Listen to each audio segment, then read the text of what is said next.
ఉన్నాడు. ప్రభువు ప్రేమను తెలుసుకొని ఈ కళ్ళు లేకపోయినా బాధలా, నాకెవరూ లేకపోయినా బాధలా, నా యేసయ్య ఒక్కడుంటే చాలు అని యేసయ్య కొరకు బతుకుతున్నాడండి. చప్పటి కొట్టి దానికి స్తోత్రం. కళ్ళు లేవు చచ్చిపోతే బాగుండు అనుకున్న వ్యక్తి ఎప్పుడైతే యేసయ్యని తెలుసుకున్నాడో కళ్ళు లేకపోయినా బాధలా, నా యేసయ్య కొరకు నేను బ్రతకాలి అని యేసును బట్టి ధైర్యం తెచ్చుకున్నాడు. ఈరోజు చూడండి, కళ్ళు ఉన్నాయి మనకి, ఆరోగ్యం ఉంది మనకి, ఏదో ఒక పని చేసి బతకగలం మనకి.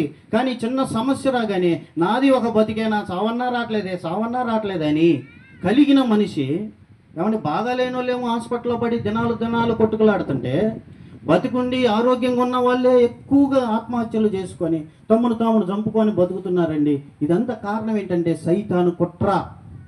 సైతానుగాడు మనిషి దేవుని వైపు చూడకూడదు, మనిషి కష్టాన్ని శ్రమను చూసి వారే జీవితాలు చంపేసుకోవాలి. అది వాడి కుట్ర. చచ్చిపోయినాక ఎక్కడికి వెళ్ళాలి? నరకంలో పడాలి, నరకంలో పడి యుగాలు కాలాలి. ఇది వాడి కుట్ర. అయితే ప్రియులరా, ఎవరైతే యేసు వైపు చూస్తారో, స్తోత్రం చెప్పండి. నాయనా, నువ్వు ఏం చచ్చిపోను అసలు, నేనున్నా, ఎంత పాడు చేసుకున్నా నీ జీవితాన్ని నేను బాగు చేస్తా. ఎందరు తృణీకరించారా? అయితే నువ్వే నాకు కావాలి, నీ జీవితం నాకు ఇయ్యి. ఏమండి, ఆయన బెంగళూరులో సేవ చేస్తున్నాడు. ఆయన పేరు బెన్నీ ప్రసాద్. వాళ్ళ నాన్నగారు సైంటిస్ట్, పెద్ద కొడుకు ఈయన అన్నిట్లో ఫెయిలే. అంటే మానసికంగా ప్రతిదీ ఏ చదవాలన్నా ఫెయిల్ అవుతూ ఉంటాడు. వాళ్ళ నాన్న చాలాసార్లు తిట్టాడంట, చెల్లి చూడరా ఎట్ట చదువుతుందో, తమ్ముడు చూడరా ఎట్ట చదువుతున్నాడో, నా కడుపున చెడబుట్టేవరా నువ్వు అని తిట్టేవాడంట. ఎందుకంటే అన్నిట్లో ఓటమి పాలైపోతూ ఉన్నాడు. ఓటమి పాలైపోయి 10th క్లాస్ రాగానే వాళ్ళ స్కూల్లో టీచర్ పంపించేసిందండి. అబ్బా, మా స్కూల్కి ఇంతవరకు ఒక్కడు కూడా తప్పలేదు, ఈయన్ని కానీ మా స్కూల్లో పెడితే ఖచ్చితంగా తప్పుతాడు, మా స్కూల్కి బ్యాడ్ నేమ్ వచ్చిందని పంపించేసిందంట. పంపిస్తే బాధతో, అసలు నేను ఎందుకు పుట్టానో, మరి నాకేమో చదువు పట్టలేదు, నాకేమో ఏది కలిసి రావట్లేదు, మరి మా తమ్ముడోళ్ళు మా చెల్లి బాగా చదువుకుంటున్నారు, వారు మ్యూజిక్లో ఫస్ట్, అన్నిట్లో ఫస్ట్, నాకేమో ఇలాగ అయిపోయింది అని ఇంటికి రాగానే వాళ్ళ నాన్న చెడామాడ తిట్టాడంట. అప్పుడు ఆఖరికి అనారోగ్యం వచ్చింది, బలహీనత. కొన్ని రోజుల్లోనే బలహీనత వచ్చిందని హాస్పిటల్లో తీసుకెళ్తే 6 నెలల కన్నా ఎక్కువ బతకడు, ఎందుకంటే ఊపిరితిత్తుల జబ్బు వచ్చింది అని డాక్టర్లు చెప్పారంట. ఇది వింటున్నారా? ఇక ఆయనకి ఎట్టుండేది, కుర్రోడు 16 సంవత్సరాలు, ఒక పక్క నాన్న చిన్నప్పటి నుంచి తిడుతున్నాడు, ఒక పక్క చదువులో పక్కన అన్ని ఓటములే. ఇప్పుడు సరేలే ఎట్టగొట్ట బతుకుదామంటే ఇప్పుడు చూస్తే అనారోగ్యం, 6 నెలల్లో చచ్చిపోతానంటున్నారు. ఇప్పుడు ఏం చేయాలి? అసలు దేవుడు నన్ను ఎందుకు పుట్టించాడని బాధపడతా ఉంటే వాళ్ళ అమ్మ చెప్పిందంట, నాయనా, ఇక్కడ దగ్గరలో రిట్రీట్ జరుగుతుంది, యేసు ప్రభు గురించి చెప్తారు, ఆడికి వెళ్తే చచ్చిపోయేవాడికి యేసు ప్రభు గురించి ఎందుకులే అంటే, అట కాదు అన్నప్పుడు అక్కడికి వెళ్ళి అక్కడ 2 మాటలు దేవుని వాక్యం విని, అయ్యా, నీకు జీవితం ఎవరికి పనికిరాదా, నీ జీవితం నాకి, నేను నిన్ను ఆశీర్వదిస్తానని దేవుడు సేవకుడి ద్వారా మాట్లాడుతుంటే, 6 నెలల్లో చచ్చిపోయేవాడి జీవితాన్ని నువ్వేం చేసుకుంటావయ్యా? సరే, ఇంత ప్రేమ గలవాడివి, నా కొరకు చనిపోయి తిరిగి లేచాడంటున్నావు ప్రభువా, ఇదిగో అయ్యా, నా జీవితాన్ని నీకు ఇస్తున్నానయ్యా.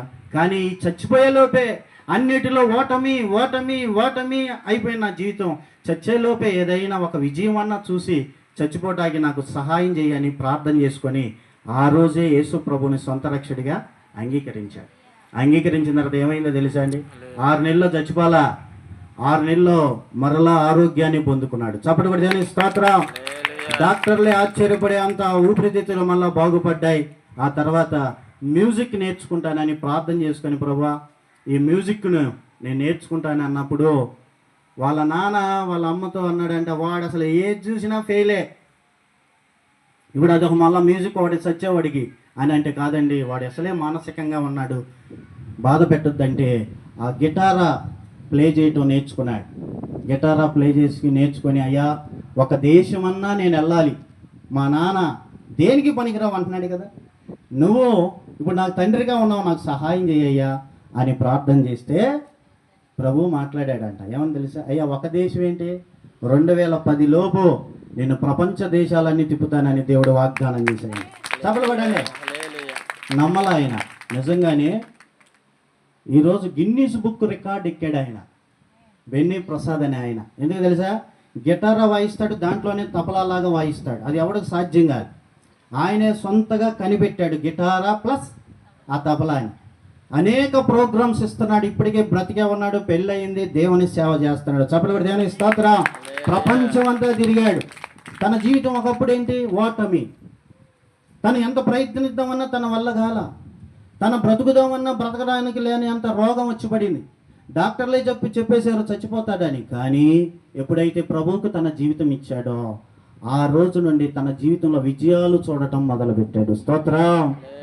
తండ్రే ఇప్పుడు ఏమనుకుంటున్నాడు? ఆ అబ్బాయి మా అబ్బాయే, ఆ అబ్బాయి మా అబ్బాయే అని. ఆఖరికి పాకిస్తాన్లో కూడా సువార్త చెప్పడానికి దేవుడు ఆయన వాడుకున్నాడు. స్తోత్రం.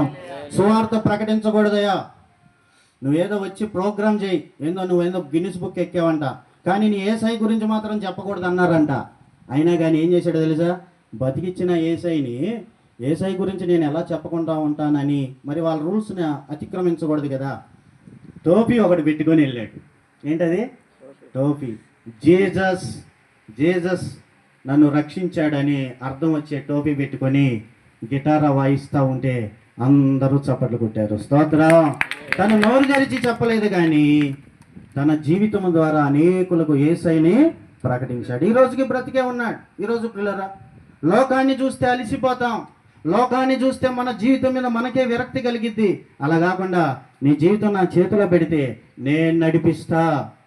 ఇబ్బందులున్నా, కష్టమున్నా, వేదనున్నా, బాధ ఉన్నా నా వైపు చూడు. ఏ కష్టమున్నా మనుషుల వైపు చూడద్దు, నా వైపు చూడు.